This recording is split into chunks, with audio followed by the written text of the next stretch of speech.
My guidance counselor sabotaged my college applications, so I sabotaged her entire career. I was valedictorian with a 4.0 GPA, perfect SATs, and enough extracurriculars to choke a horse. Every college recruiter who visited our school asked to meet me. I had my pick of Ivy League schools, full rides to state universities, and scholarship offers I hadn't even applied for. Then senior year happened, and Cordelia Blackwell became my guidance counselor. The first red flag was when she suggested I apply to community college instead of Harvard. "You need to be realistic about your limitations," she said, barely glancing at my transcript. When I protested, she smiled, that patronizing smile I'd learned to hate. Not everyone is cut out for prestigious schools. Sometimes it's better to stay close to home. I ignored her and submitted applications anyway. Then the rejections started coming. Harvard, Yale, Princeton, every single one. Schools that had been recruiting me for months suddenly weren't interested. Even my safety schools rejected me. Something was wrong. I scheduled a meeting with my top choice school's admissions officer during her campus visit. When I mentioned my name, her face changed. "Oh," she said carefully. "Your guidance counselor contacted us directly. She expressed serious concerns about your character and work ethic." My blood turned to ice. "What kind of concerns?" The officer shifted uncomfortably.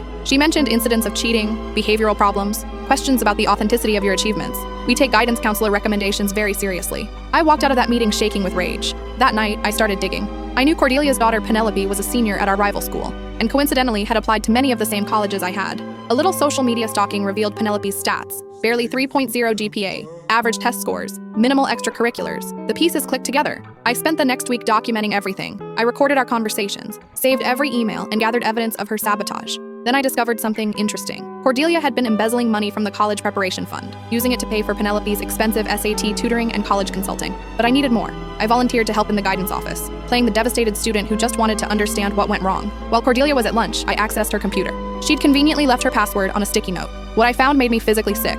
She hadn't just sabotaged me. She'd been systematically destroying applications for any student who might compete with Penelope. She'd sent negative letters about our class president, spread lies about our star athlete's steroid use, and even created fake disciplinary records. 12 students. 12 futures she'd stolen to boost her mediocre daughter. I copied everything to a flash drive, then sent detailed reports to the school board, state education department, and every college she'd contacted. I included bank records showing the embezzlement, screenshots of her lies, and recordings of her admissions. 3 days later, Cordelia was arrested at school. The investigation revealed she'd been running this scheme for years. 28 students across 4 graduating classes had been sabotaged. The school district faced multiple lawsuits. Several colleges reopened applications for affected students.